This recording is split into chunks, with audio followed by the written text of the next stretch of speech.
CM कौन होगा, PM कौन होगा, अगला सवाल आएगा पीएम कौन होगा, देख लेना आएगा, पक्का आएगा कि डिस्ट्रैक्ट करना है भैया, सीएम कौन होगा, पीएम कौन होगा, फिर उसके बाद आएगा सवाल ऑपोजिशन यूनिटी नहीं है, वो भी आएगा। और खास तौर से मुझे आप लोगों ने डांट भी पड़वा दी, और ये डांट पड़वा दी आपने मुझे, टी शर्ट कर करके मामा ने डांट मार दी मुझे कि तुम कैसे घूम रहे हो। प्रदीप, हरियाणा एक ही सवाल प्लीज, हरियाणा का जिक्र, प्लीज मुझे रोकना पड़ेगा आपको, प्लीज एक ही सवाल।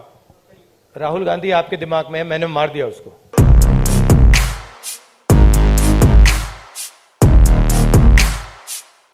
दिल में जो है वो डायरेक्टली सुनने को मिला है हम सबको। हरियाणा में आपने रिस्पांस देखा, बहुत अच्छा रिस्पांस है, एनर्जेटिक एंथुजियास्टिक रिस्पांस है। शुरुआत की थी तो लोगों ने कहा कि देखिए केरला में जो रिस्पांस मिलेगा, जो केरला में रिस्पांस मिला वो कर्नाटक में नहीं मिलेगा, बीजेपी की स्टेट में नहीं मिलेगा। पता लगा कर्नाटक में केरला से भी बेहतर रिस्पांस। फिर कहा कि भाई साउथ में मिला है, अब जब हम महाराष्ट्र पहुंचेंगे तो रिस्पांस नहीं होगा, महाराष्ट्र में साउथ से भी अच्छा। और फिर जब हम हिंदी बेल्ट में जा रहे थे कहते हैं हिंदी बेल्ट में तो बिल्कुल नहीं होगा, महाराष्ट्र में रिस्पांस अच्छा, हिंदी बेल्ट में नहीं होगा। मध्य प्रदेश में देखा और भी इम्प्रूवमेंट। और फिर जब हम हरियाणा में आ रहे थे, नहीं बीजेपी की सरकार है, वो रिस्पांस नहीं मिलेगा, और भी इम्प्रूवमेंट। मतलब जहां जितना हम आगे बढ़ते जा रहे हैं रिस्पांस इम्प्रूव करता जा रहा है। तो मैं हरियाणा के युवाओं से, हरियाणा की जनता से, माताएं बहनों से दिल से धन्यवाद करना चाहता हूं कि आपने इतना प्यार दिया, आपने इतनी शक्ति दी, इसके लिए हम बहुत बहुत आभारी हैं।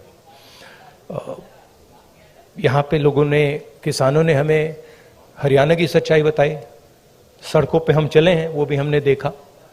तो रियलिटी हमारे और आपके सामने है। अब आप जो भी सवाल पूछना चाहते हैं पूछ सकते हैं। Would you like me to say शुक्रिया। इंग्लिश?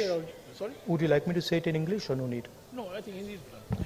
दैनिक भास्कर से महेश कुमार।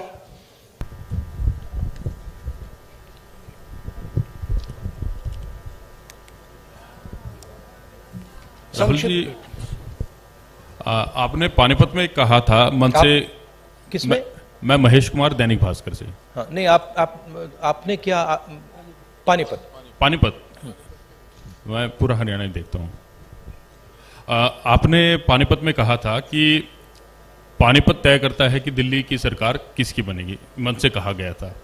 लेकिन नहीं, मन से कहा गया था, समझ नहीं आया। रैली सुनाई नहीं,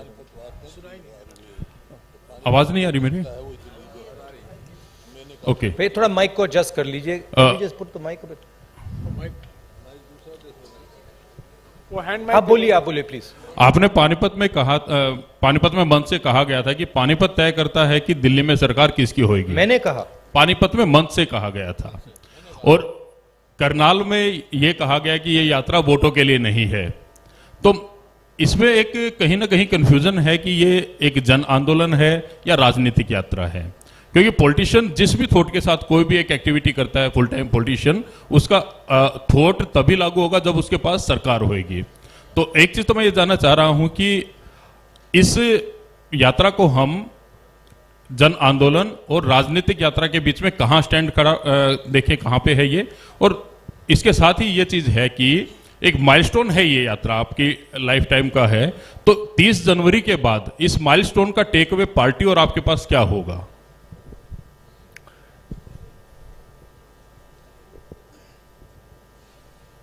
ये जो यात्रा है,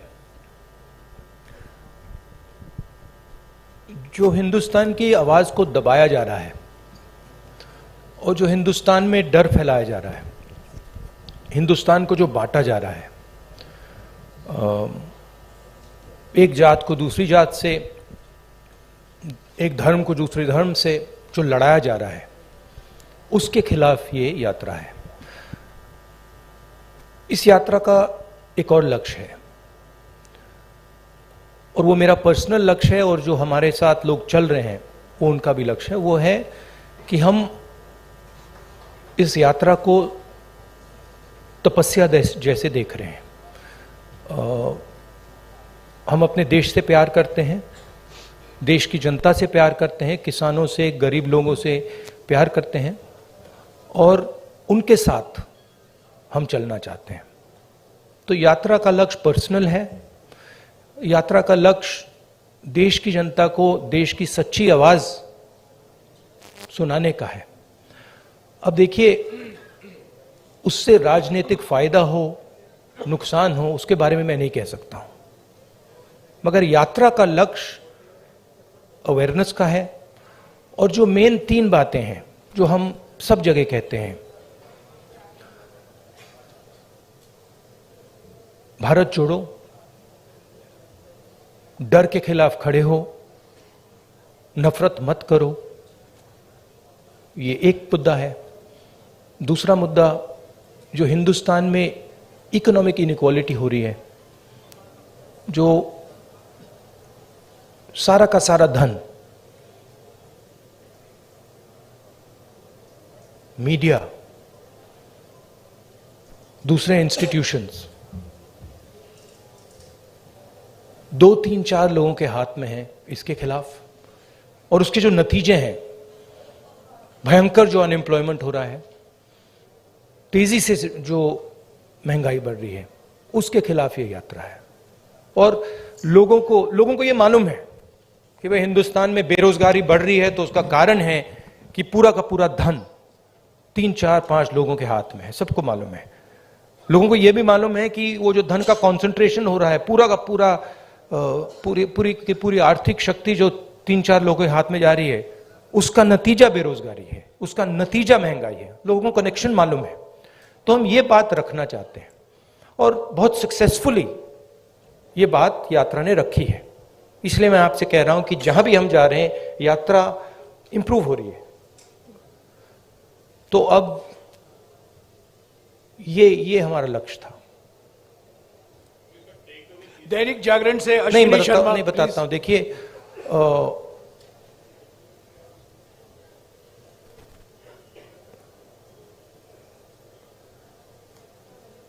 जब अर्जुन मछली की आंख में तीर मार रहा था, तो उसने आपसे कहा, उसने कहा कि आंख में तीर मारने के बाद मैं क्या करूंगा? कहा था क्या? नहीं कहा था ना। उस कहानी का मतलब है, वो गीता में भी है, तुम काम करो, जो होना है होगा, ध्यान काम पे रखो। तो वही थिंकिंग है यात्रा की भी। आपका सवाल अच्छा है। यात्रा के बाद एक और काम होगा, उसके बाद शायद एक और काम होगा, फिर आपको जवाब मिल जाएगा। शुक्रिया राहुल जी। जागरण से अश्विनी शर्मा, संक्षिप्त में प्लीज। हेलो, संक्षेप में मेरा सवाल इतना है सर कि यात्रा शुरू होने से पहले का राहुल गांधी और आज के राहुल गांधी में कितना अंतर है? हाँ, थैंक यू।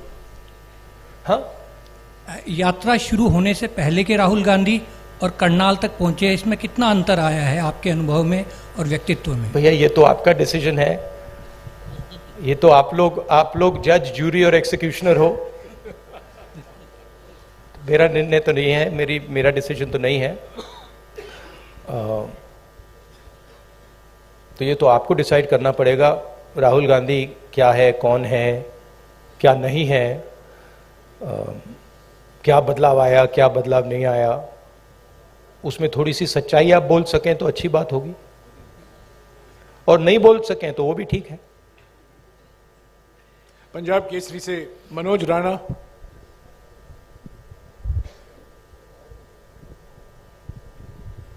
सर नमस्कार।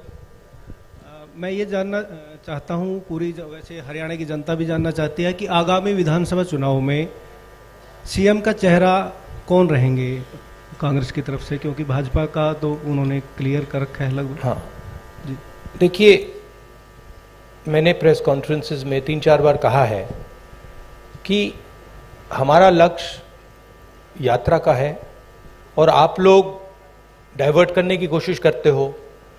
पता नहीं, आप यात्रा को दिखाते ही नहीं हो। आपको कहा गया है कि भाई यात्रा को दिखाओ मत, सोशल मीडिया में मतलब बवाल मचा हुआ है, तूफान आया हुआ है, मगर नेशनल मीडिया में कुछ नहीं दिखाया जाता। और फिर आप प्रेस कॉन्फ्रेंस में आते हो, कहते हो भैया चलो एक डिस्ट्रैक्शन मारते हैं, सीएम कौन होगा, पीएम कौन होगा। अगला सवाल आएगा पीएम कौन होगा, देख लेना, आएगा, पक्का आएगा कि डिस्ट्रैक्ट करना है भैया, सीएम कौन होगा, पीएम कौन होगा। फिर उसके बाद आएगा सवाल ऑपोजिशन यूनिटी नहीं है, वो भी आएगा। तो आप करिए जो आपको करना है, मुझे भी करना है काम। Thank you. अमर उजाला से सेवा सिंह। अब भैया पीएम वाला पूछिए, वो 3 है आपके, वो हर प्रेस कॉन्फ्रेंस में आएंगे, आते हैं, सीएम कौन, पीएम कौन। अमर उजाला से सेवा सिंह। राहुल जी नमस्कार। कहाँ है? हाँ हाँ जी, सॉरी। शेर यात्रा चल रही है, बहुत चर्चाएं हो रही है, लेकिन कांग्रेस के संगठन की भी उतनी चर्चा हो रही है कि मतलब आगे चुनाव की तैयारियों को देख रहे हैं लोग यात्रा के जोड़ के, तो संगठन की भी इतनी ही चर्चा हो रही है कि संगठन नहीं मतलब बन पा रहा, संगठन नहीं बन पा रहा। जी सर, तो ये कब तक पॉसिबल होगा? कार्यकर्ता भी इंतजार में रहते हैं सर, मेहनत करने वाले। देखिए, सबसे पहले ये कहना कि संगठन नहीं है, ये तो बिल्कुल गलत है। संगठन तो मतलब सड़कों पे आपको दिख रहा है, सब जगह दिख रहा है। खारगे जी प्रेसिडेंट हैं, मैं कांग्रेस पार्टी का प्रेसिडेंट नहीं हूं, तो ये सवाल आपको खारगे जी से पूछना पड़ेगा कि एग्जैक्टली हरियाणा का संगठन में इंप्रूवमेंट कैसे लाई जाएगी। मैं हरियाणा के 3 डिजिटल न्यूज चैनल से सवाल पूछवाऊंगा। लोकवाणी से मनदीप पूनिया। हाँ जी, माइक दीजिएगा इनको जल्दी। नमस्कार। नमस्कार सर। सर, मैं आपसे ये सवाल पूछना चाहता हूं कि आप लगातार कह रहे हैं कि डर का माहौल है, नफरत फैल रही है, डर का माहौल है। आपकी सरकार छत्तीसगढ़ में है, वहां पर सोनी सोरी जो कि इंटरनेशनल ह्यूमन राइट एक्टिविस्ट मानी जाती हैं, उनके घर की बिजली काट दी गई है, वो अंधेरे में रह रही हैं। अभी कुछ दिन पहले वहां पर एक 19 साल के आदिवासी लड़के का छत्तीसगढ़ पुलिस एनकाउंटर करती है। तो डर का माहौल भी आपको दिख रहा है। और क्योंकि इस यात्रा से आप कह रहे हैं कि सिविल सोसाइटी, पत्रकार, वकील, जो भी सेक्शन डरा हुआ है, उसके आप दिल की, उसकी मन की उसको डर को आप कम करना चाहते हैं। तो सोनी सोरी जो कि इंटरनेशनल एक्टिविस्ट हैं, वो डर में वहां अंधेरे में बैठी हुई हैं, तो वहां आपकी सरकार है। बाकी अगर आपकी सरकार सेंटर में आ गई तो फिर वही जो छत्तीसगढ़ में रहा, क्या वही होगा? नहीं, सबसे पहली बात यह है, देखने की बात है कि ये जो आपने मेरे सामने सवाल रखा है, ये आप नरेंद्र मोदी जी के सामने रख सकते हैं क्या? सबसे पहली बात ये है। कहां रखे हैं आपने?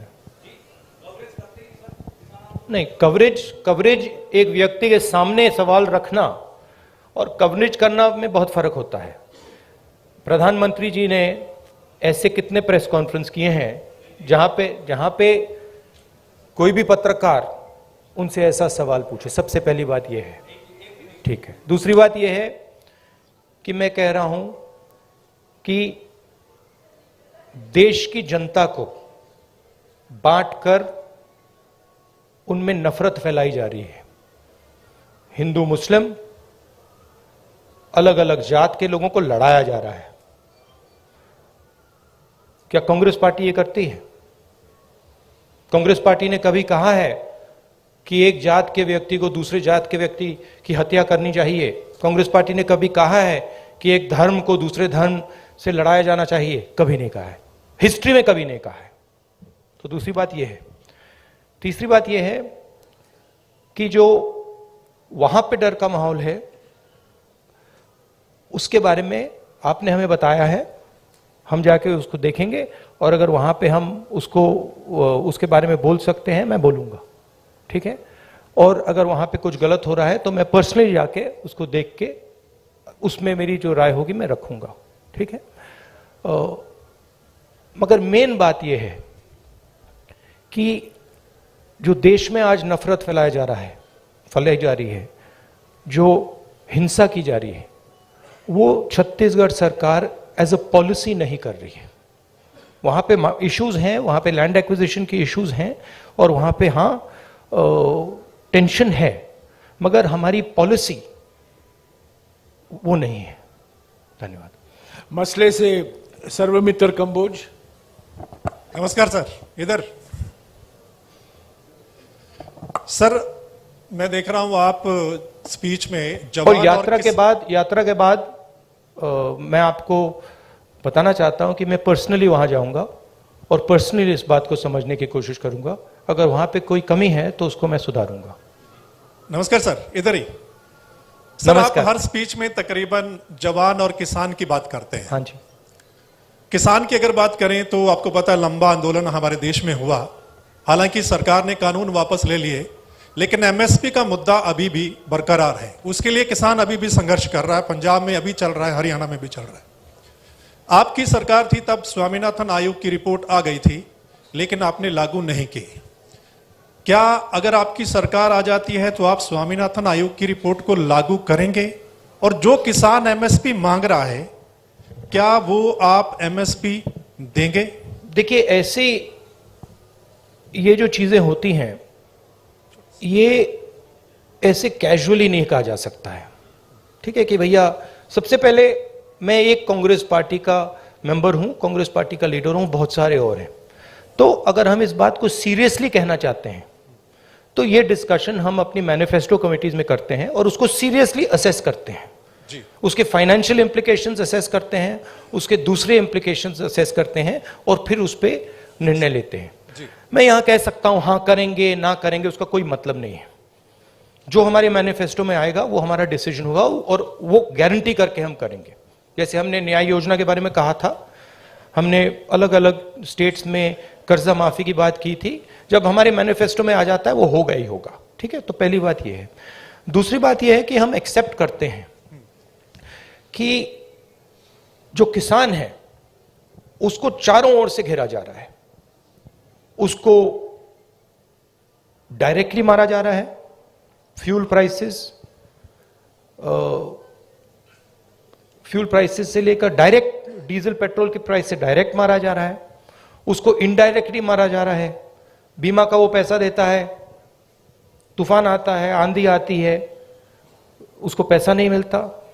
उसको डायरेक्टली खाद की प्राइसेस से मारा जा रहा है। तो हम एक बात एक्सेप्ट करते हैं कि जो हमारे देश की जो रीढ़ की हड्डी है, जो रीढ़ की हड्डी प्रोडक्शन करता है, जो हमें भोजन देता है, उस पर आक्रमण हो रहा है। वो जो 3 किसान की काले कानून थे, वो कानून नहीं थे, वो किसान को मारने के हथियार थे। जैसे डिमोनेटाइजेशन और गलत जीएसटी छोटे व्यापारियों को मारने के हथियार हैं, वो पॉलिसीज नहीं है। ठीक है, तो हम समझते हैं कि उनको प्रोटेक्शन की जरूरत है। और एक और बात, एक्सपोर्ट पॉलिसी भी उनको मारने का, उनसे चोरी करने का एक तरीका है। ठीक है, तो हम जानते हैं कि किसान पर आक्रमण हो रहा है और मैं आपको एक बात की गारंटी दे दूंगा कि कोई भी कांग्रेस पार्टी की सरकार आएगी, वो आक्रमण बंद होगा, किसान की रक्षा होगी, उसकी प्रोटेक्शन होगी। और अगर हम अरबपतियों का लाखों करोड़ रुपए कर्जा माफ कर सकते हैं तो हम किसानों की भी मदद कर सकते हैं। यह मैं आपको गारंटी करके दे सकता हूं। एमएसपी बहुत जरूरी मुद्दा है, उस पर हम चर्चा करेंगे, इंटरनल डिस्कशन करेंगे और उस पर हम निर्णय लेंगे। मगर मैं ऐसे प्रेस कॉन्फ्रेंस में इन चीजों के बारे में फ्लिपेंटली नहीं बोल सकता। मैं सीरियस आदमी हूं। मैं अगर मेरे मुंह से कुछ निकलता है तो क्रेडिबली निकलना चाहिए, सच्चाई निकलना चाहिए। नहीं, सप्लीमेंट्री नहीं, नहीं, एक सेकंड, जवान की बात करता हूं। बेरोजगारी की बात बहुत ज्यादा, जिस स्टेट में आप बैठे हैं आंकड़ों के माफ हिसाब से कीजिएगा, टॉप पर नो है। सप्लीमेंट्री प्लीज, टॉप पर।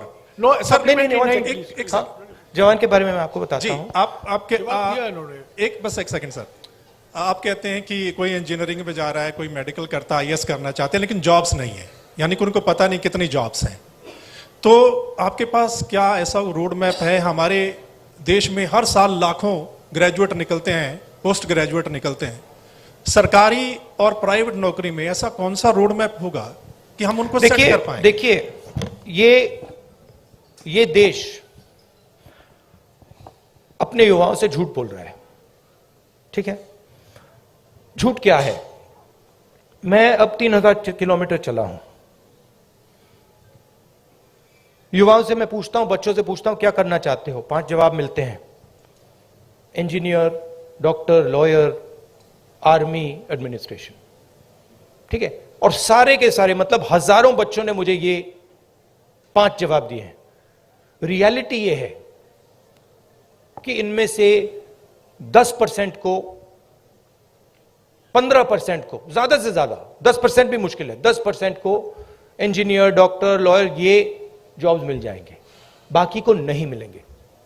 तो इन सबके सपने टूटेंगे। मेरे पास एक बच्ची आई, कहती है मैं आईएएस में जाना चाहती हूं।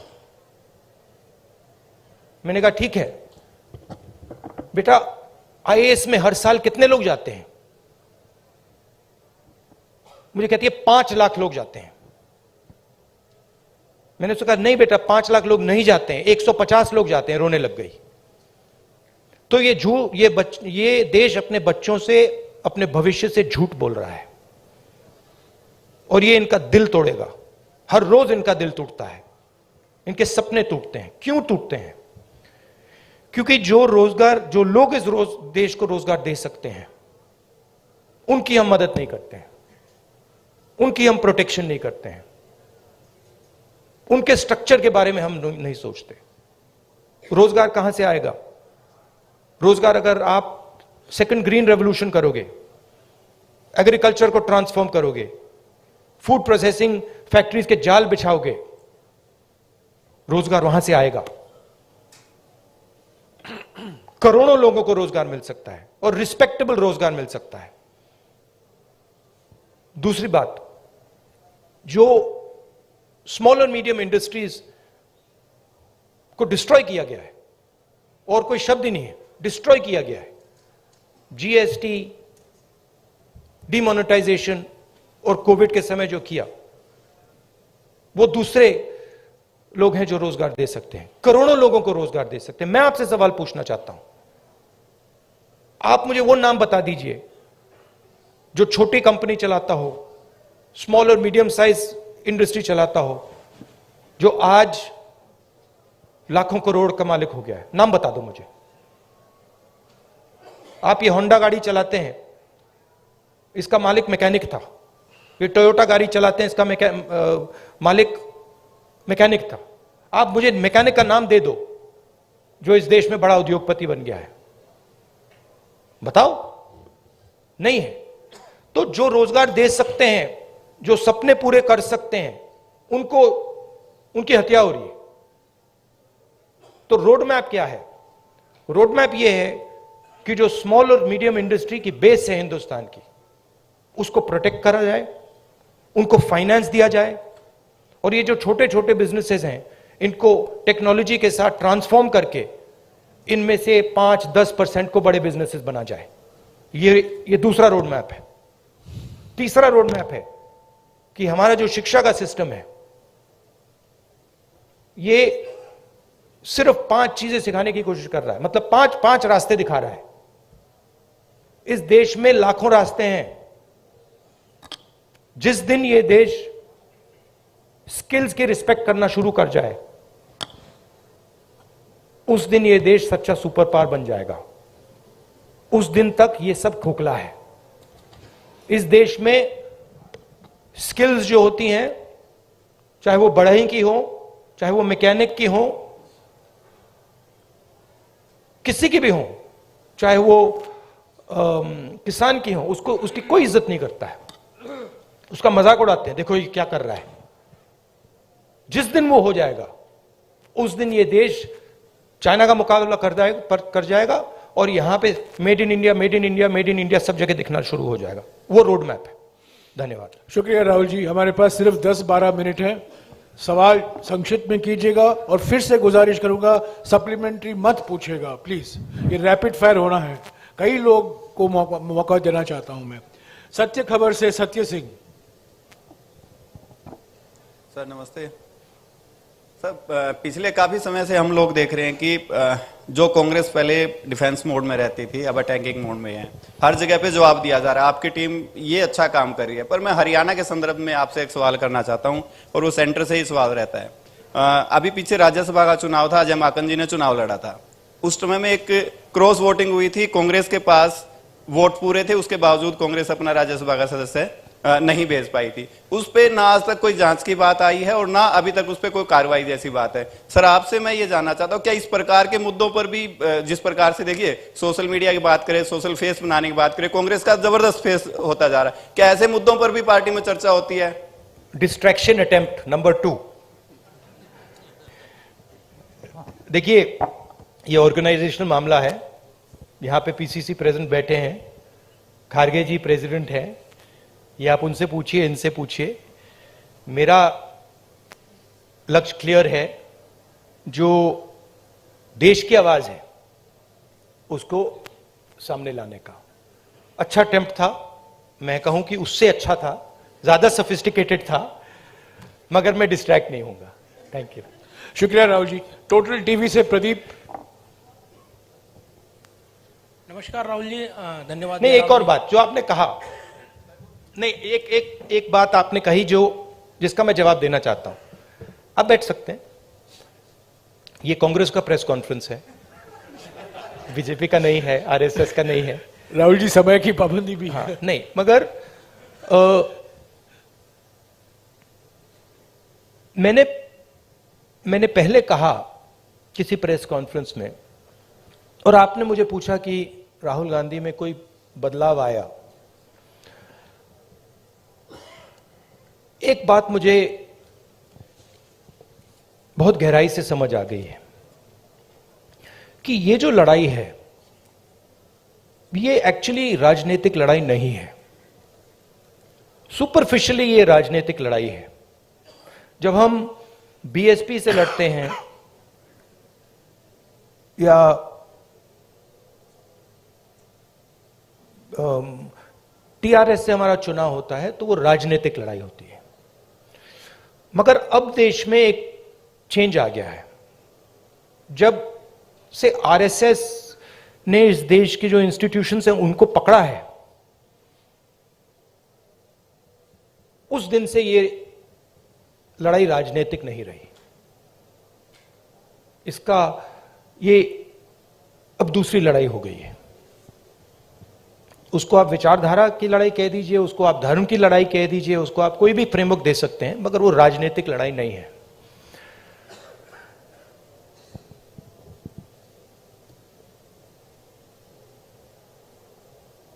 कांग्रेस पार्टी की अगर आप हिस्ट्री देखें, जो आपने कहा कार्यकर्ता में जोश आ गया है, यह तपस्या का संगठन है। इसको अगर आप तपस्या में लगाते हैं तो इसकी एनर्जी बढ़ती है। बीजेपी पूजा का संगठन है, उसको अगर आप पूजा में लगाएंगे उसमें स्ट्रेंथ आती है। अब बीजेपी, अब पूजा दो तरीके की होती है, धर्म की बात कर रहा हूं। पूजा नॉर्मली होती है कि भाई मैं भगवान के पास जाता हूं और मैं उनसे कुछ मांगता हूं, मगर इनिशिएटिव जो पूजा करता है उसका होता है। ठीक है, आरएसएस की पूजा अलग है। आरएसएस चाहता है कि फोर्सिबली उनकी पूजा हो। मोदी जी चाहते हैं, इसलिए वो आपसे नहीं मिलते हैं, कि फोर्सिबली उनकी पूजा हो और देश में सब लोग उनकी पूजा करें। उसका रिस्पॉन्स एक ही हो सकता है, उसका रिस्पॉन्स तपस्या ही हो सकता है, और कोई रिस्पॉन्स नहीं हो सकता है। और इसीलिए ये जो यात्रा है ये बहुत सक्सेसफुल है, क्योंकि इसमें सिर्फ कांग्रेस पार्टी तपस्या नहीं कर रही है, सिर्फ एक व्यक्ति तपस्या नहीं कर रहा है, इसमें लाखों लोग तपस्या कर रहे हैं। और इस यात्रा का मैसेज यही है कि जो मैंने अभी आपको बोला, जो आपने रोड मैप की बात पूछी, कि इस देश में तपस्या की रिस्पेक्ट होनी चाहिए, स्किल्स की रिस्पेक्ट होनी चाहिए, काम की रिस्पेक्ट होनी चाहिए। कांग्रेस पार्टी ये कहती है, हिस्टोरिकली ये कहा है, और बीजेपी कहती है, आरएसएस कहती है कि नहीं भैया, तपस्या की कोई रिस्पेक्ट नहीं होनी चाहिए। जो हमारी पूजा करेगा उसकी रिस्पेक्ट होगी। अब आप इस फ्रेमवर्क से नोटबंदी को देखिए। क्या नोटबंदी ने हिंदुस्तान के गरीब की तपस्या की रिस्पेक्ट की? बिल्कुल नहीं। वो तपस्या पर आक्रमण था। उसका मैसेज था किसान से, छोटे मजदूर से, छोटे व्यापारी से, भैया तू जितनी तपस्या करनी है तू कर ले, कुछ फर्क नहीं पड़ेगा, जला देंगे। और बीजेपी आरएसएस इस देश को फोर्स्ड पूजा की ओर ले जा रही है, धन का प्रयोग करके, इंस्टीट्यूशंस को कैप्चर करके, लोगों को डरा के, आप लोगों को डरा के। वो आपसे कह रहे हैं भैया तपस्या मत करो, आपसे कह रहे हैं आपकी जो तपस्या है, जो सच्चाई मतलब आपको अपने टेलीविजन स्क्रीन पे डालनी है, वो मत करो, मार देंगे, हमारी पूजा करो। इसीलिए प्रधानमंत्री जी आपके सामने नहीं आ सकते, क्योंकि उसमें आपकी तपस्या की झलक दिख जाएगी, कहीं ना कहीं से कोई सवाल पूछ जाएगा। तो ये लड़ाई है पूजा और तपस्या के बीच में। हमारा संगठन तपस्या का है, और अगर हमारे संगठन में कमी है तो तपस्या की कमी थी, और उस यात्रा ने इसको क्लियर कर दिया है कि यह तपस्या का संगठन है, वो पूजा का संगठन है। उनका वो काम है, हमारा ये काम है। राहुल जी नमस्कार। शुक्रिया राहुल जी। टोटल टीवी से प्रदीप। राहुल जी नमस्कार, मैं प्रदीप। और ये जो आपने शिव जी की फोटो देखी होगी, ये आपने देखा है, ये सिंबल देखा है आपने, शिव जी की फोटो में देखा है, इसका मतलब क्या है? कोई बता सकता है? आप कहेंगे आशीर्वाद। आशीर्वाद नहीं है, ये अभय मुद्रा है, डरो मत। ये तपस्या का सिग्नल है, अपना काम करो, तपस्या करो, डरो मत। इसीलिए तो कांग्रेस का ये सिंबल है। नहीं, आप हंस रहे हो, मैंने रिसर्च किया है, ये सिंबल कहां से आया, कैसे आया, मैं आपको किसी दिन बता दूंगा, आप हैरान हो जाओगे। अच्छा, आपने गुरु नानक की फोटो देखी है? उसमें भी आपने देखा होगा, देखिए ना। बुद्धा की फोटो देखी है, उसमें भी अभय मुद्रा। महावीर जी की फोटो देखी है, उसमें भी अभय मुद्रा। तो तपस्या डर में बहुत बड़ा गहरा लिंक है, और ये चाहते हैं, और ये इन्होंने पहले भी किया था। फ्रीडम की जो लड़ाई थी, आजादी की जो लड़ाई थी, वो तपस्या की लड़ाई थी। और इन्हीं लोगों ने अंग्रेजों से पूजा करवाई थी। तो हिस्ट्री है ये, उसको मिटाया नहीं जा सकता, रिपीट हो रही है। शुक्रिया राहुल जी। मेरा डर है कि मैं 5 मिनट में इसको जवाब खत्म अच्छा नहीं कर लगा पाऊंगा। राहुल जी 5 मिनट है, सिर्फ 5 मिनट है प्लीज। फाइनली टोटल टीवी से प्रदीप। फाइनली धन्यवाद राहुल जी। नमस्कार जयराम जी, धन्यवाद आपका सवाल पूछने का मौका देने के लिए। राहुल जी, हमने देखा है जब ये यात्रा चल रही है, आपकी टी शर्ट बहुत चर्चाओं में है, और खासतौर से मुझे आप लोगों ने डांट भी पड़वा दी। और ये डांट पड़वा दी आपने मुझे, टी शर्ट कर करके मामा ने डांट मार दी मुझे कि तुम कैसे घूम रहे हो। राहुल जी, सवाल मेरा यह है कि ये यात्रा जो है राहुल गांधी की इमेज बदलने में कितनी कामयाब रही है? चर्चा ये भी है राहुल गांधी की इमेज बदली है, आप इसे एक बड़ी उपलब्धि व्यक्तिगत तौर पर देखते हैं? और दूसरा सवाल इसी से जुड़ा, नहीं, एक ही सवाल प्लीज प्रदीप, एक ही सवाल प्लीज। हरियाणा का जिक्र प्लीज, मुझे रोकना पड़ेगा आपको, प्लीज एक ही सवाल। राहुल गांधी आपके दिमाग में है, मैंने मार दिया उसको, वो है ही नहीं, मेरे माइंड में है ही नहीं, गया, वो गया। जिस व्यक्ति को आप देख रहे हो वो राहुल गांधी नहीं है, वो आपको दिख रहा है। बात नहीं समझे आप? हिंदू धर्म को पढ़ो थोड़ा, शिव जी को पढ़ो, समझ आ जाएगी बात। ऐसे मत, हैरान मत हो, हैरान मत हो। राहुल गांधी आपके दिमाग में है, मेरे दिमाग में है ही नहीं। राहुल गांधी बीजेपी के दिमाग में है, मेरे दिमाग में है ही नहीं। इतना मतलब हैरान क्यों लग रहे हो आप?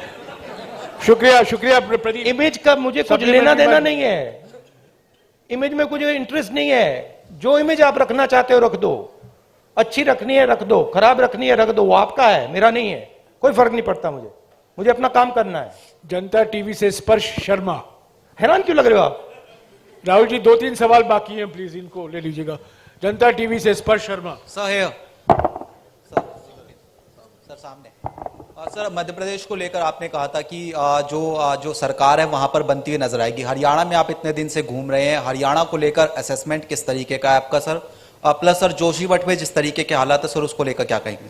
देखिए, हरियाणा का मैं आपको बता देता हूं, और सिर्फ हरियाणा का नहीं, नॉर्दर्न बेल्ट में एक्चुअली काफी हैरान हुआ कि आप लोगों ने कहा था कि नॉर्दर्न बेल्ट में रिस्पांस अच्छा नहीं आएगा।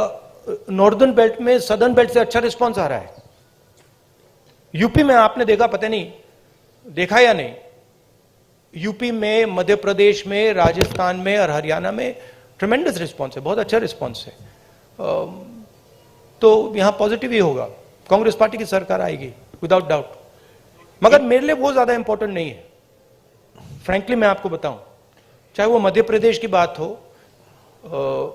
या हरियाणा की बात हो, मुझे इंटरेस्ट इस बात में है कि कांग्रेस पार्टी की कैसी सरकार आएगी। और मैं उस बात को गारंटी करना चाहता हूं कि कांग्रेस पार्टी की सरकार हरियाणा में आए, मध्य प्रदेश में आए, तो वो किसानों की सरकार हो, रिस्पेक्ट की सरकार हो, सब लोगों को सुनने की सरकार हो। मुझे उसमें इंटरेस्ट है, क्योंकि आप सवाल को गलत जगह रोक देते हो। सरकार किसकी आएगी? नहीं, सरकार आने के बाद वो सरकार 5 साल क्या करेगी, उसमें इंटरेस्ट है मुझे। शुक्रिया राहुल जी। आखिरी सवाल इंडिया न्यूज हरियाणा से इशिका ठाकुर। नमस्कार सर, आपने कहा कि अब लड़ाई तपस्या की है, राजनीतिक नहीं, तो क्या अब आप तपस्वी हो गए हैं? नहीं, मैं तपस्वी था, आप भी तपस्वी हैं। ये देश तपस्वियों का देश है। जैसे लोगों ने कहा कि देखो राहुल गांधी कितने किलोमीटर चल गया, लोग ये क्यों नहीं कहते कि देखो किसान कितने किलोमीटर चलता है? हिंदुस्तान का कोई भी किसान नहीं है जो मुझसे ज्यादा नहीं चला है, एक नहीं है। हिंदुस्तान का ऐसा आप एक मजदूर नहीं मिलेगा आपको जो मुझसे कम चला है। हम ये क्यों नहीं कहते देखो देखो मजदूर कितने किलोमीटर चला है? क्योंकि हम तपस्या की रिस्पेक्ट नहीं करते हैं, मैं करता हूं। तो ये चेंज लाना है, और ये देश तपस्वियों का है, ये देश पुजारियों का नहीं है। रियलिटी इस देश की ये है। और अगर जैसे मैंने कहा इस देश को सुपर पावर बनना है, जो आप कहते रहते हो, तो तपस्वी की रिस्पेक्ट करनी पड़ेगी, उत्पादक की रिस्पेक्ट करनी पड़ेगी, उससे गले मिलना पड़ेगा, बैंक के दरवाजे उसके लिए खोलने पड़ेंगे, उसकी प्रोटेक्शन करनी पड़ेगी। शुक्रिया राहुल जी, शुक्रिया। नहीं madam, please sit down, please sit down, please sit down. शुक्रिया राहुल जी, प्लीज नहीं, अभी वक्त खत्म हो चुका है, please sit down. Rahul ji please don't answer, please. I won't. तो प्लीज नहीं, समय हो चुका है, राहुल जी को जाना है, और भी मीटिंग है, कई लोग आने वाले हैं मिलने, और पद यात्रा शुरू होने वाला है।